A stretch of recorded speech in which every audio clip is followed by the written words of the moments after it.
Hello, everyone, and welcome to another presentation as a part of the Berkshire's High Peaks Music Festival.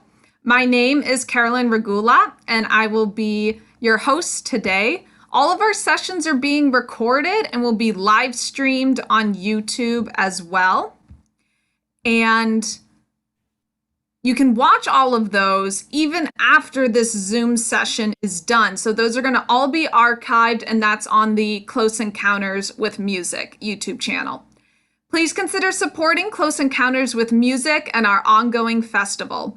The mission of Close Encounters with Music is to engage the imagination of diverse concert audiences in a welcoming setting, to connect listeners to composers and foster the excitement and sense of community that live performance builds, to establish a comfortable listening environment, and to turn performances into enriching and educational experiences.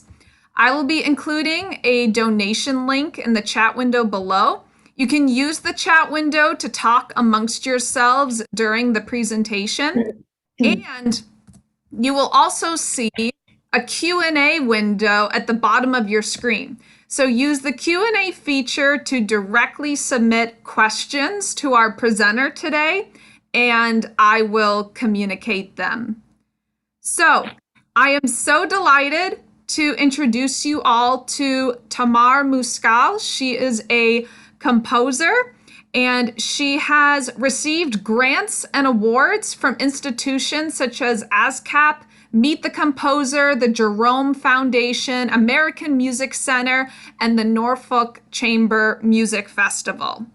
Her composition, The Yellow Wind, was also nominated for a Pulitzer Prize. So it is my great pleasure to welcome our guest speaker, composer Tamar Muskal. Hi, everybody. I'm actually talking from Israel. I just arrived a few hours ago, a little bit jet-lagged, but I'm very happy to be here. It's hard to see, but right behind me is the Mediterranean Sea, which is not right on. I'm at Caesarea, which is a city north of Tel Aviv, 40 minutes north of Tel Aviv. It's not right on the beach, but you can see a little bit the water. Unfortunately, we can't see it now because it's night here. And let me tell you a little bit about myself. I grew up here in Israel. I came to the States in '94, and I continued my studies. I studied here at the Academy, the Jerusalem Academy for Dance and Music. I studied composition with Mark Kopitman. And in '94, I came to the States. I continued my studies at Yale University, where I studied with Martin Breznik and Jacob Drachman. And later on, I continued at CUNY, the Graduate Center, and I studied with David Del Tredici and Tanya Leon, most of the time actually with Tanya Leon. And I'm just a freelance composer. I compose for all kind of ensembles and orchestras. Occasionally I do also composing for black and white historic films, silent films. So I did a few of them, and once in a while I do them. I love doing it. And you will see I made a list of 6 pieces. I will play only one piece as a whole and all the rest as excerpts. I thought it's better for you to listen to my music and not talking. I mean, I will talk a little bit about the piece, but it's, I want to present my music to you. And you will see I made it in an order that the first piece is it's called Sola, which is for cello solo. And it's inspired by Bach, and I will tell in a second what is it. But at the end, I play a piece which called Sola Flare. It's for orchestra, and you will see it gradually how I move from style to style, because I feel very connected to classical music. Classical, I mean also Baroque and not necessarily from the classical period, but as much as I feel close to that, I feel also to contemporary music and also to pop music and rock music. Not everything, of course, but I feel very close to all kinds of music, and so every piece might sound different to you in the style, because I feel comfortable in writing in those styles because I was listening a lot throughout the years to this kind of music. So I would say in very general that Sola is the most classical of all, and Solar Flare is the more, I wouldn't say pop, but with pop influences.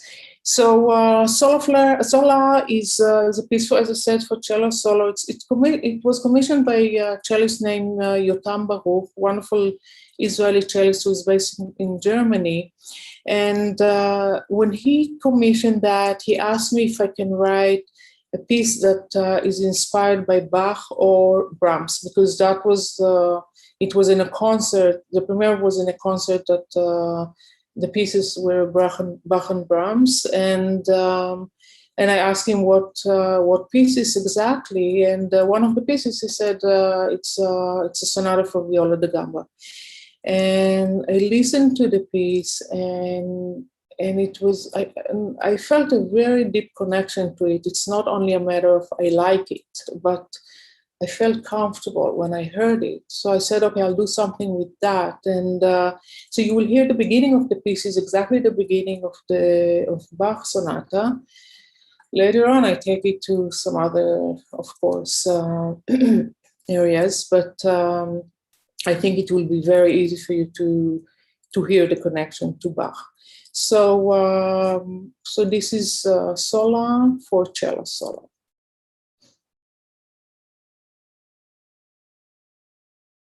Caroline, are you with me? Yes, here we are with Sola.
you, Caroline. So that was Sola. One important thing that unfortunately I forgot to say, this is a recording of by Michal Schmidt, who is a wonderful cellist, Israeli cellist based in New York. And I don't know if you noticed, it's hard to capture everything in first hearing, but I often use what we call linear harmonies. So that means that the progression, the harmonic progression, unlikely in classical music, which is like, for example, tonic, subdominant, and dominant, it's actually harmonies that are by just going one step at a time. So, if you have, like, let's say, a tonal chord, no matter C major, and if you put your hands on the piano and you start moving the fingers step by step, like the right hand maybe upwards, the left hand downwards. So then in the middle, you can find, just by moving on fingers, obviously you need to control with your ears where you're going, but you discover many, many interesting harmonies that we could not predict before, because it's not like tonal music that if you have dominant, you assume that it will go to tonic or six, or so in this piece, for example, I use that a lot. So the second piece that I'd like to hear is an excerpt from a piece called Argaman. Argaman is a word in Hebrew. It's crimson.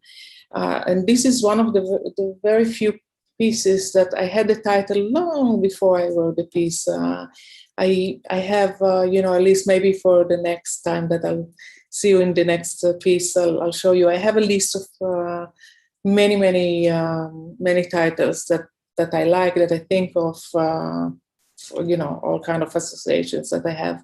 So Argaman was one of them. First of all, I love the color, but also the sound, how it sounds, the word, and what it feels to me when I hear and see the color. And so this is a piano trio. It was commissioned by the Salt Bay Chamber Music Festival, and it's a very passionate piece, and it's something like around 12 minutes.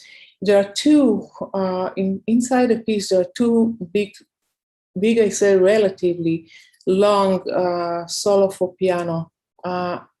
Some might say that it's not balanced, that it's a piano trio, while the piano only has two solo, which kind of long in proportion to the entire duration. And the only answer for that is that that's what I heard. It's not something that I planned ahead of time when I started to write a piece that I want to have two solos. No, absolutely not. This is not how I work. Maybe the second piece, the second solo, that was okay. I had one. I felt that, I already saw the form and everything, but definitely it's not something that I decided pre-compose. And I just felt that the piano, it's like almost like a little beast that really takes control of the other instruments, and just ran for these two big solos. So this is Argaman. I'll play just a small excerpt, like 3.5 minutes.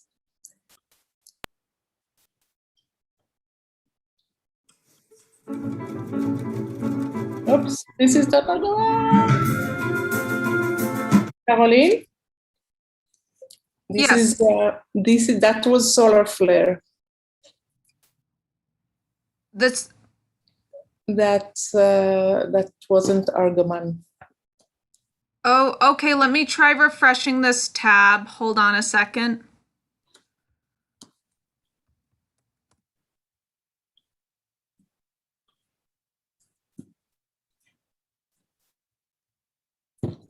Okay, so this is what I have for Argaman right here, and let's see if this is what we're hoping.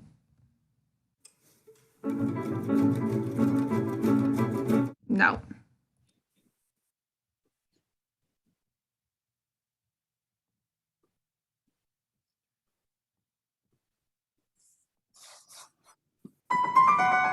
Yeah.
Thank you. Thank you, Caroline.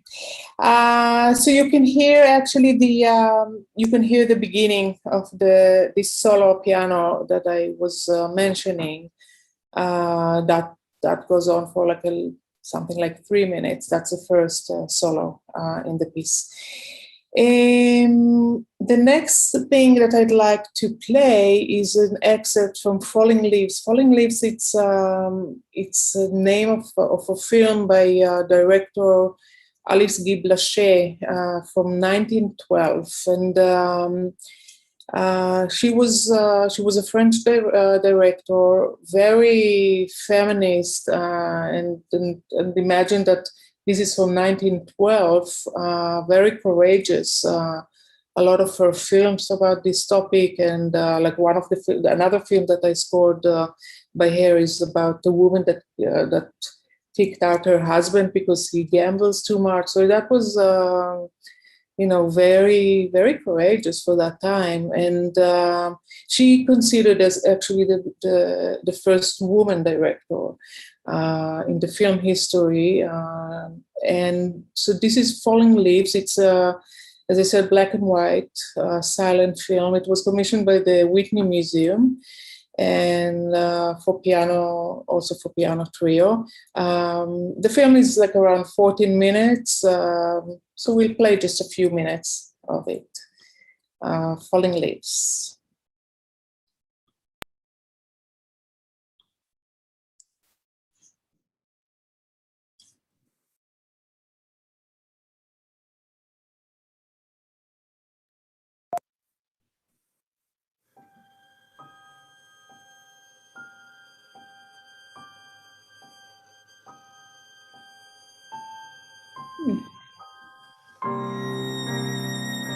You can see the film. Is there a way to share the film as well, not just the sound?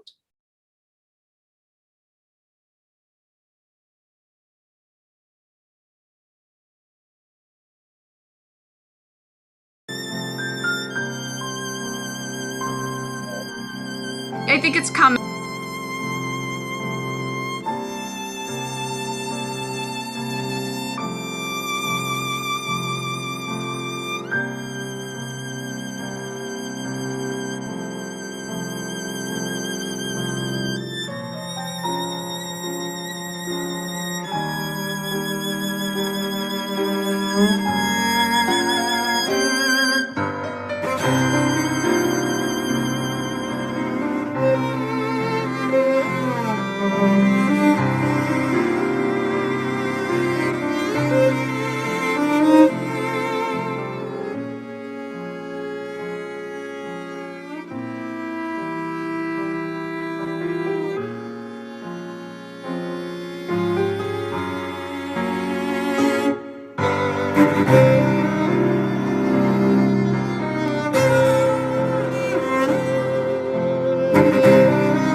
Thank you very much. Yeah, so that was an excerpt. I think also in this excerpt you can see that it starts now. There is also another part of music that refers to Bach style. Then at the end it's going out of that style. So it's also move from one thing to another. The next excerpt is a song from a song cycle called Tzafuf Bazug. It's in Hebrew, for a text by David Grossman, who is one of Israel's great writers. He's not a poet, and actually that's the only time he wrote poems, which are a collection of 6 beautiful love poems, but not it's falling in love in a later age, and not like in your youth, and very beautiful, and it deals with all kind of topics that people that are older fall in love. And so this is actually the 3rd song from the cycle, and it's called Bevet Cafe, which is in the coffee shop, and it's about a man and a woman that met in a coffee, and I'll let you imagine the rest of the text. It's also was commissioned by the Chamber Music, the Sola Chamber Music Festival. It's for piano quartet, and the singer, the vocalist, is Lucy Shelton, a wonderful soprano. So this is the 3rd song, the Vet Cafe, from Tzafuf Bazug. Tzafuf Bazug, it's actually, if I translate it really literally, it's Tzafuf, it's crowded, and Bazug, it's hard to explain, but it's a couple, so it gets too crowded there between these 2 people that I guess have marriage problems. Okay, so this is the 3rd song.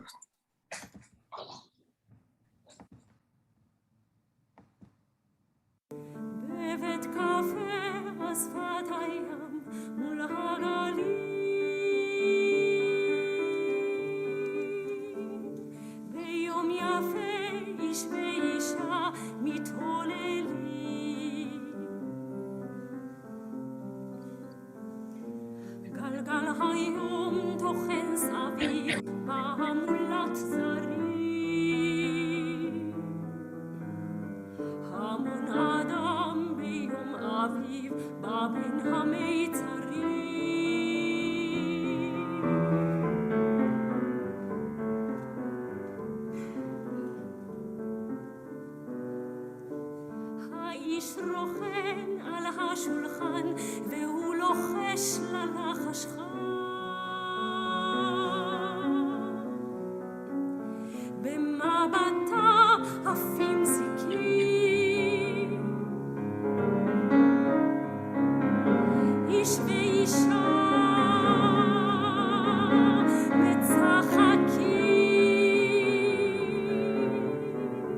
ואישה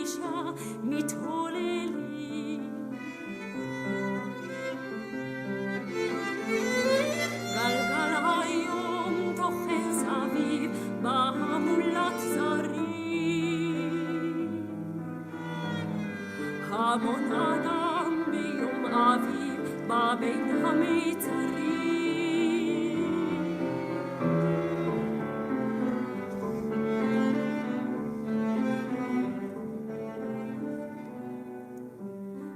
וישמו כרמים תיקון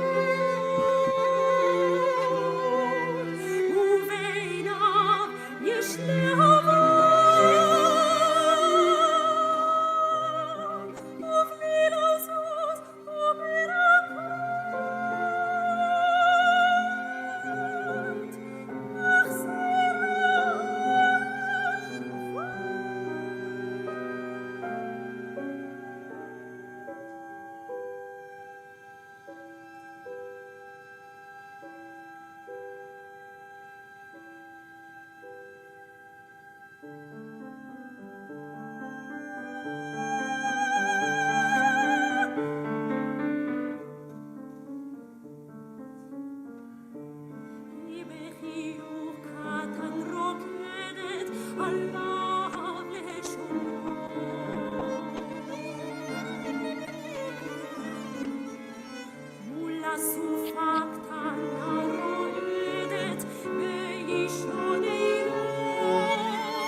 מסובבת לאט בין כפותיה.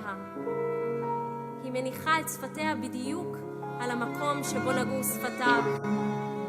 העיניים שלה כל הזמן תלויות בעיניו.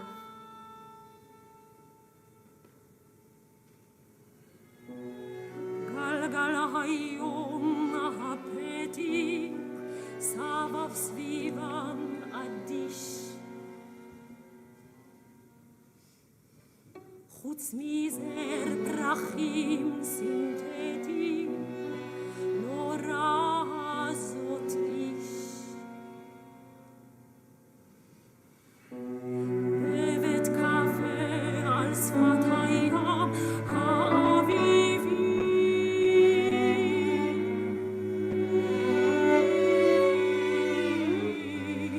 ביום כזה איש ואישה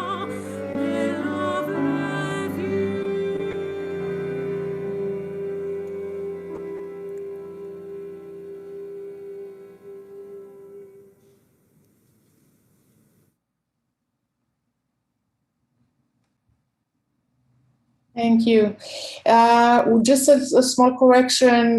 Lucy Shelton was the vocalist that gave the premiere. This is actually a recording from the International Jerusalem Chamber Music Festival, and it was sang by Ye'ela Vital, who is a wonderful singer for Baroque music and that period. The next thing is another song from a different song cycle, and you will hear the difference between them. It's a song from a song cycle called "Of Love of Love and Sobriety," for text by Stavit Allwise, and this is a song cycle that was commissioned by ASCAP, and ASCAP commissioned once a year a composer to write vocal music, it has to be song cycle. And I didn't want to write another classical kind of thing, song cycle. And so I chose the singer to be Jo Laurie, who is, she used to be until recently Sting's backing singer. Wonderful singer. The thing that she does, she's also an amazing jazz singer. The thing that she does with Sting, it's like maybe 30% of what she can really do. And she's extremely intelligent, so she can read music extremely fast. Or she can learn music extremely fast. And this is, keep in mind that this is not a singer that all day long read music. In pop jazz, you don't all the time read music and read scores. So she was really amazing. And I chose also players that they're all very high, professional players, classical players, but they all do all kind of other things. So the cellist is Jeff Ziegler, who was for many years Kronos cellist, and he does a lot of many different things. And piano and continuum is Rob Schwimmer, who was also playing with Simon and Garfunkel, and David Cossin is the drummer and percussion, who also played with Sting, and he's the percussionist with Bang on a Can, if you know this ensemble. And there is an additional singer called Tammy Sheffer, who's a wonderful many things, jazz and something in between, all kinds of genres. And I play a little bit of viola there. So this is the second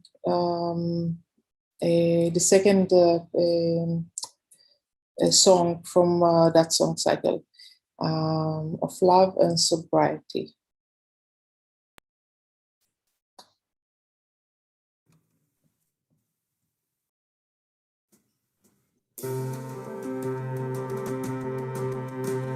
The princess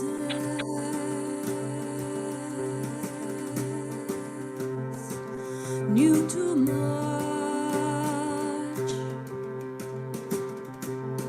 Achy head, achy limbs, and a window in her room that was ridiculously tall.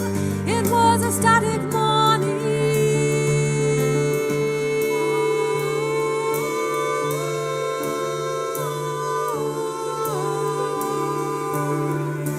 Veins on shiny dewdeck horses were numb and still. No pleasant starting, no sleek tail slapping in the stalls. How long must she wear her charm? It's choking her. You stupid king, see the big black writing on the wall. Walk out.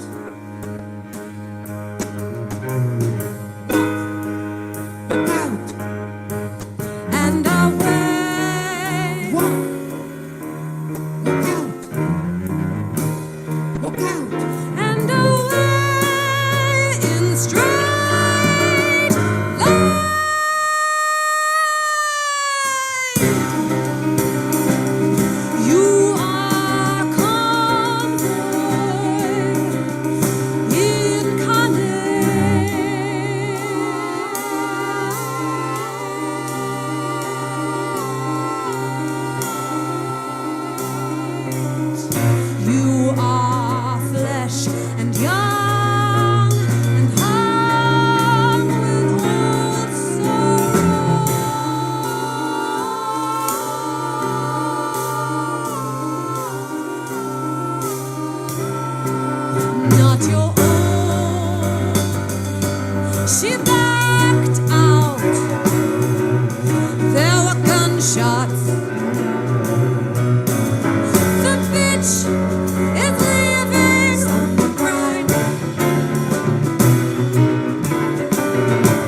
tell you this story not because it's good or right, heavens no. It's just largely untold, largely unhappened, ungainly, untidy, or indeed a walk of life at all.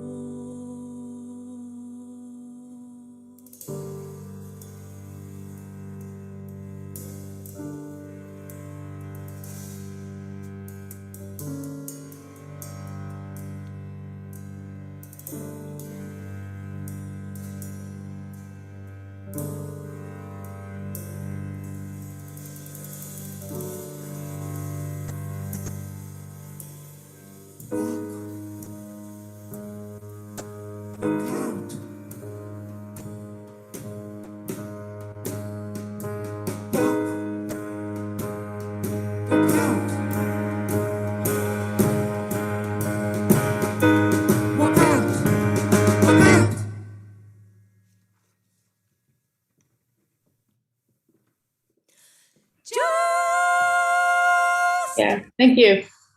Thank you. So that was a song from of Love and Sobriety, and the last excerpt that I want to play is from Solar Flare. It's an orchestral piece that was commissioned by the Idlewild Art Academy. This is the academy is it's a high school, boarding school actually in California, and they have a very good orchestra, for these young kids, and they asked me to write something which will not be also very difficult to play. Still, they're young, and they're not necessarily want to be professional musicians. So I wrote this piece called Solar Flare. It's a very upbeat piece, not too difficult to play, and I'll play just a small excerpt from Solar Flare.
Thank you.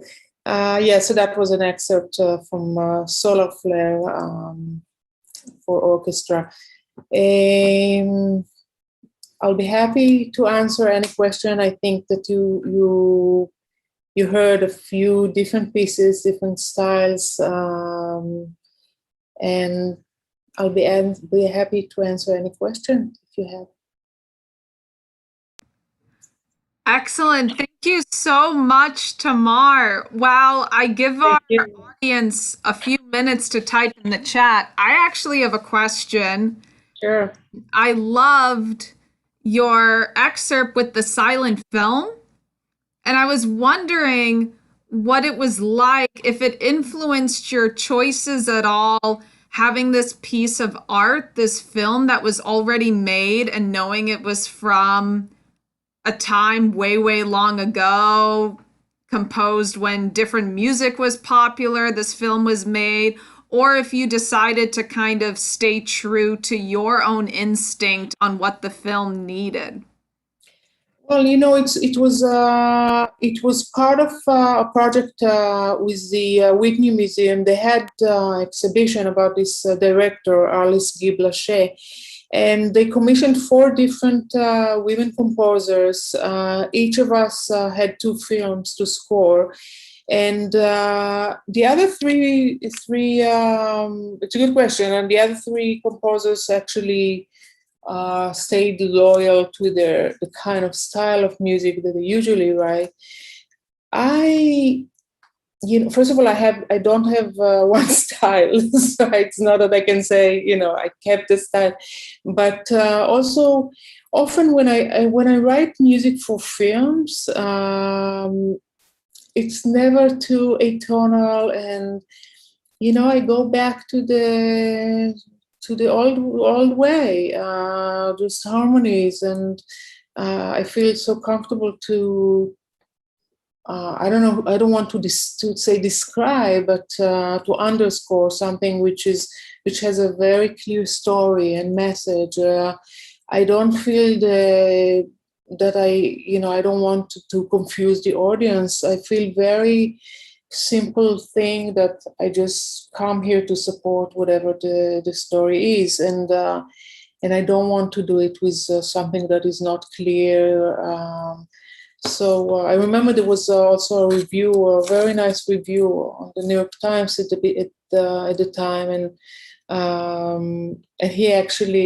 Steve Smith, and he actually mentioned that this is the only piece that really was was the music that is much more closer to the music back then. Yeah. So was it very different than the other composers then, or did you guys ever meet together to discuss how to interpret the film? No, each one just worked separately on her film. There were the other 3 was one of them was Missy Mazzoli, who had her music band with her. So she was one composer. The other one was Duyun, who's both of them are amazing composers. Duyun does all kind of, I don't know how even to describe it in words. It's very far from being tonal and very, very, very personal. Very different and very far from this time, this period. And there was the 3rd composer, which unfortunately, I'm sorry to say that I don't remember her name. She's not from the classical, community. So unfortunately, I cannot remember her name. And she was also did something which has nothing to do with the period. So it was very interesting, actually, to see how each one, we all took films from that period, and each one was very different than another. Excellent. And I also loved that you mentioned in one of your later excerpts of Love and Sobriety. We've actually had cellist Jeffrey Ziegler on faculty here. He gave a master class and a talk as well on being in the Kronos Quartet and kind of that. So it's so fun to see how small the musical world is. Totally. Um, oh, we do have a question.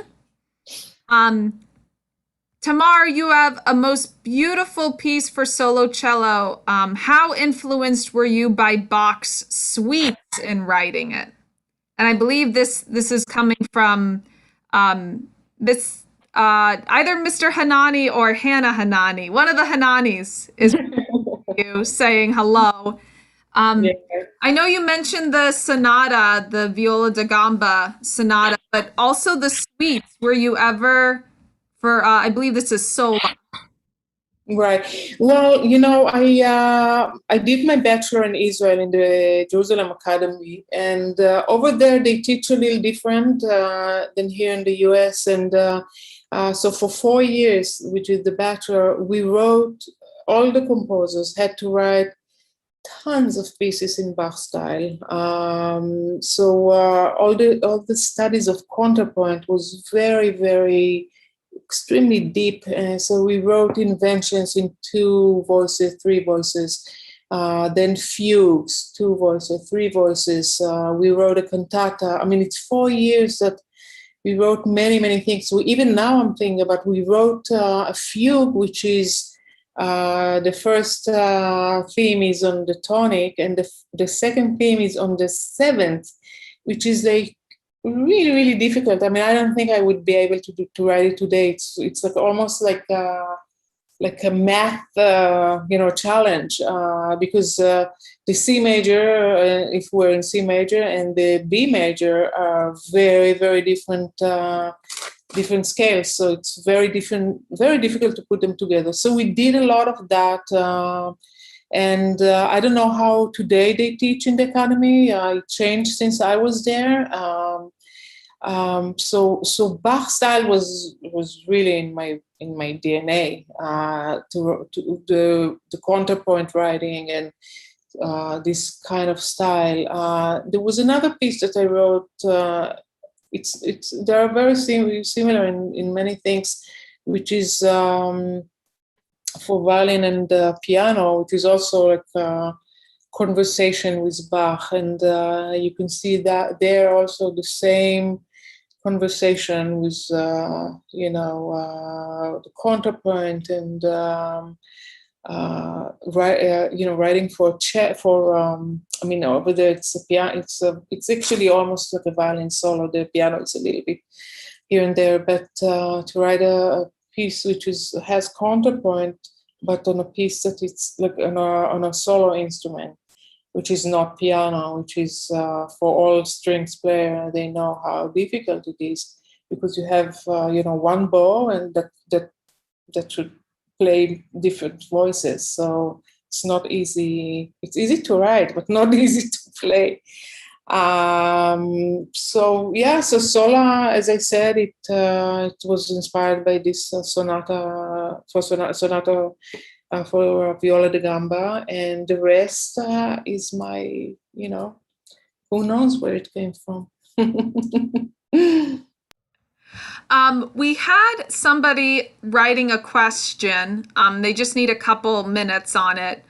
But I wanted to, while they type, I wanted to ask, I've noticed a lot of composers, including yourself with your excerpts, a lot of them were on SoundCloud. And for those of you watching, I did put Tamar's SoundCloud in the chat, so you guys can check out more of her music. In 2021, is that a very common way for composers to get their music out there? I've noticed that a lot lately, a lot of composers being on SoundCloud. No, I'm not sure actually. I have no idea. The reason why I put things on SoundCloud is actually not so much for the audience. It's if I need to send something and it's too large to send through email. Sometimes I put it on SoundCloud. So actually, I don't necessarily encourage people to go there. I have a website which is unfortunately is not so updated, but you can find some things there. I always be happy, if somebody wants to hear something specific or whole thing. If you can shoot me an email, I'll be happy to send a link of recordings. But yeah, SoundCloud is. I mean, there are songs there that I sang myself, just as a demo. So it's yeah. I don't use it as other composers that really use it as a platform to introduce themselves. Tamar, would you be all right with me sharing your email in the chat? Sure, Okay. of course. So that is Tamar's email. If you are interested in writing to her personally, we have another question from Thatcher, and he says, "Thank you for sharing your music with us, Maestro Muskal. I enjoyed all of the pieces, but I especially loved," and this is me talking, you'll have to excuse my pronunciation, Tamar, the Tazfuf Bazouk. Fuf Bazug. Thank you. Such beautiful harmonies. I know modern Hollywood film score composers often compose on a scene by scene basis. When you compose scores for silent movies, do you consider capturing the mood of each scene or trying to treat the score as a composition where you're more concerned with bringing ideas back and repeating ideas throughout the score? Right, it's a good question. In this, for example, in this particular film that we showed, there is a theme there that actually repeats from one, throughout the scenes. And it really depends on the film. There is another film. I've scored a few of them, a few of Alice Giblash's films. And like there is one, for example, that is only 5.5 minutes. It's called Leglu. It's about a small, a young boy that just spread glue all over, and then people are stuck. It's a silly kind of film, very short and sweet. So over there, like for example, it's because it's 5.5 minutes. Also, it's very short. So there was no room for scenes and different, to divide it in different scenes. And so that was definitely, I treat it as a whole. But so it very depends. There is another film that I did was La Venganza de Pancho Villa, which is about the Mexican Revolution. It's a 55 minutes film. And I scored it for two Mexican singers, a female and a male, and accordion and string quartet, and so all these were live plus soundtrack. So over there, it really followed the story of the Mexican Revolution, and some of the footages are real from the revolution, which I mean, most of it's actors, but some of them were real footages. And videos actually. This film was from the 1930s. So over there, it's like totally like a Hollywood film that really has a story, and it was a lot of. I used some original Mexican music, beautiful songs. It's like when we don't know the culture, I mean, I didn't know deeply Mexican music, and I cannot pretend that I know all of it now, but I listened to many, many, many, many recordings. So when you start listening, you really start feeling that, no, it's absolutely not all it sounds the same, and there are a lot of things to know and to. So I basically I bought like a whole collection of records, because none of it's on CDs. Like I bought 24 on eBay. You cannot get them anywhere. It's a whole collection of films from the 1912. Some of them from the Revolution time, and I just listened to all the songs, and I chose a few songs. Like I can't remember, maybe 5 songs. Beautiful, gorgeous songs, and so simple. I mean, look, 4 harmonies, 4 chords, and it's amazing how beautiful and rich it could be. And then, and some church, some Mexican church, and all kind of things there in the soundtrack. So that was definitely follow the story. And I mean, I didn't do like a whole thing, but you definitely think of it's almost, I think, inevitable that we think of form, because it's not like a Hollywood movie that once in a while you have music and it just underline and it just capture the mood or something. This is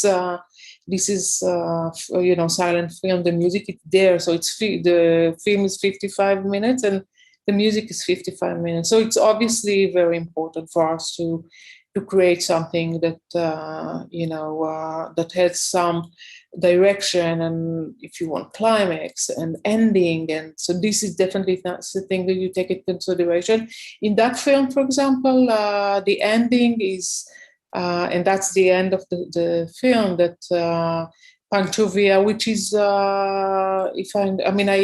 I stayed with the granddaughter of the granddaughter and daughter of the people that did this film from the 30s. And so I asked about Panchovia because in the film, I mean, he brought the revolution, which is amazing on one hand, but on this other hand, he's not described there, he's not shown there very positively. And so I asked them what is, so they said that they have, if I understand correctly, they have mixed feelings for the Mexicans. Some see him as a hero, some not. And but basically, at the end of the film, he was assassinated, and so that's the end of the film. I just took the sound of a gunshot, and you see the gunshot once when he got shot, and then another. It's together, with the music. It has this. I created these rhythms that is, 1, 2, 2, 2, 2, 2, 2 with a accelerando, and at the end there is just a very moving song, for the singer, the female vocalist with a string quartet. So yeah, these are definitely, we create this form, and definitely drama we take into consideration, not only to describe the scenes.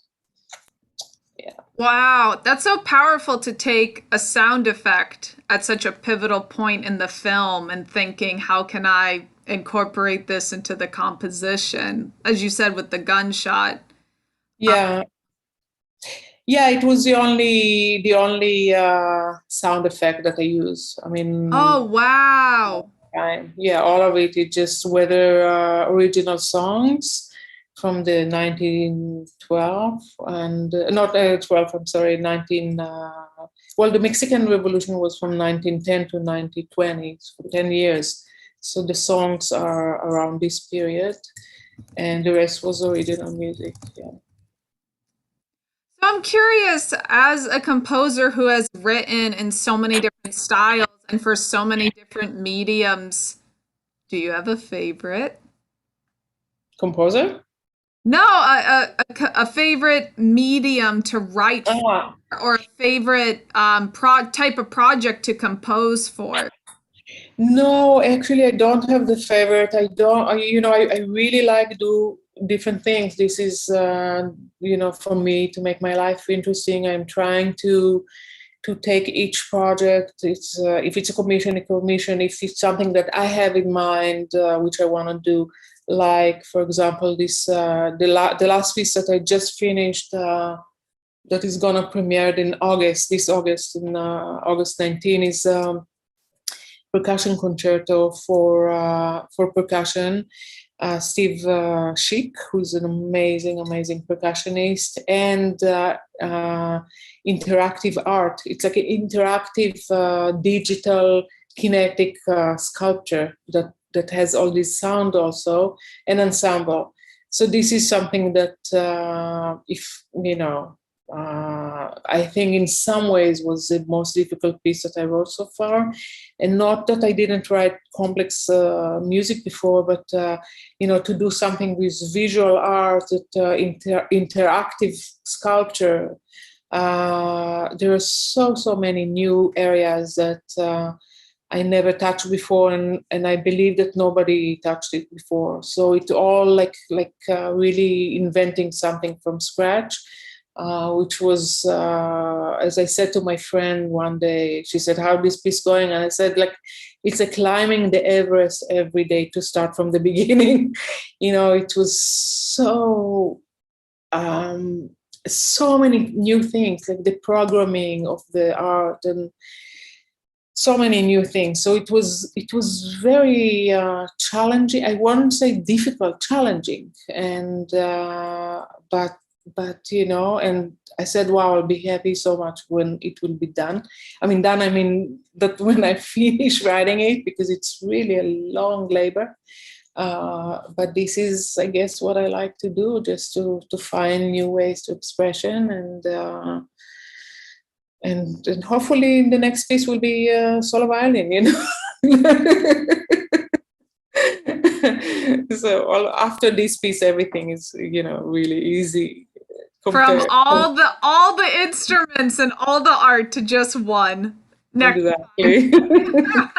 And now that it's easy, by the way, to write a solo good violin, it's not easy at all, but you know what I mean. Yeah. Of course. I believe that was the last question. Did you have any final words for people watching? I know you just mentioned but do you have any exciting future projects you'd like to share before we close? Well, my next project is the next one is with you guys. The piece with the piece for two cello, a rapper, a tabla player, an amazing tabla player, and a youth choir. So that's the next project that that is the thing that I'm working on nowadays. I just had a meeting just a few days ago with Avirod Sharma, who is a tabla player, and I just I came to his home and studio, and I said, just play for me, just play whatever you want, just so I can know you and the and the instrument. So that was very inspiring. The rest of it, I had a lot of it already. And so this is the next one. After that, I'm writing a solo piece for Benjamin Hochman, who's based in Germany now. So piano solo piece. And after that, I'm studying an opera with Daniel Kramer, who's actually also a librettist in this project. He's mainly a director, a theater and opera director. He was until recently the artistic director of ENO, which is the England National Opera. And so he's writing nowadays a libretto. We meet once a week, once in 2 weeks, just to discuss things. And so that will be a long project too, that I'll start probably in October or something like that. Fantastic. Thank you so much, Tamar Muskal. And I did put in, we do have a short video on our Close Encounters with Music YouTube channel about the upcoming work you just described. So if you want to hear more about that project, that link is in the chat. And thank you so much for sharing all of the variety in your portfolio and all of your experiences and styles, and all the way from Israel. That's one of the of Zoom, is we can connect from anywhere. And thank you all so much for joining us. We do have an event tonight. We have one of our Moonlight Sonata concerts, another one featuring High Peaks students and faculty, and that will be premiering on the Close Encounters YouTube channel. Close Encounters with Music. So you can check out that for our concert this evening. And once again, thank you so much, Tamar. Thank you. Thank you for having me. And, if anyone wants to hear more of anything, so please feel free to write me, and I'll be happy to send links and answer any questions. And thank you really for having me. It was a pleasure. Of course. Of course. So thank you all so much again. And we will see you soon for a future talk at High Peaks. Mm-hmm.